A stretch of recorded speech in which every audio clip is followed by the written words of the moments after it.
It's Sunday, it's a sim day, haven't done it for a while. Here we are in an Autogyro on the way to the island of Llundain. You'll get that if you're a James May fan. Last week I wrote on Friday about airborne advanced air mobility and rooftop post office deliveries in the 30s, and then Sean Connery sadly passed away, so another Autogyro, Nellie, came up on my feed. So think Autogyros, fly from RAF Chivener to Llundain. That's got form. There was an airline that did that in the 30s using a DH Rapide. And well, we'll cut to the chase. Here we are, X-Plane 11. I've forgotten the name of this Autogyro. It's just one I found in the models. It's a very good one.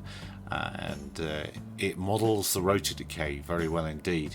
So if you push forward, see that slight push forward there, but if you push forward too much, you really do watch the RPM decay like it does in a real one, and that's, or real ones, and that's what kills a lot of Autogyro drivers, and what's one of the things that makes them quite dangerous. And another thing that makes them a bit weird is they go through massive pitch changes with speed, which is great, but could be a little bit uncomfortable if you're a passenger. But if you're cargo, you just don't care, do you?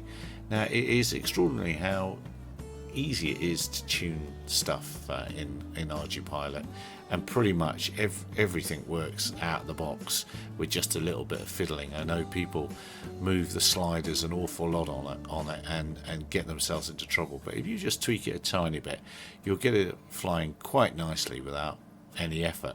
And for myself, I just wanted to see if it would work with an Autogyro, and I'm quite pleased. So I think I will experiment a little bit more with this, and they certainly have a place. I arrived across the sea, 22 nautical miles at 60 knots, so they've got a bit of speed, yet they've got the ability to come down almost into the hover. It'd be wrong to say the hover. It's about 12 knots of wind down the runway now, and you can see the runway on the sim and the runway on the map don't quite line up, but there we go.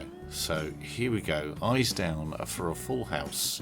This is what you've been waiting for. How will it go? Complete auto landing. Remember, auto rotation. I could have done that a bit better, but hey ho.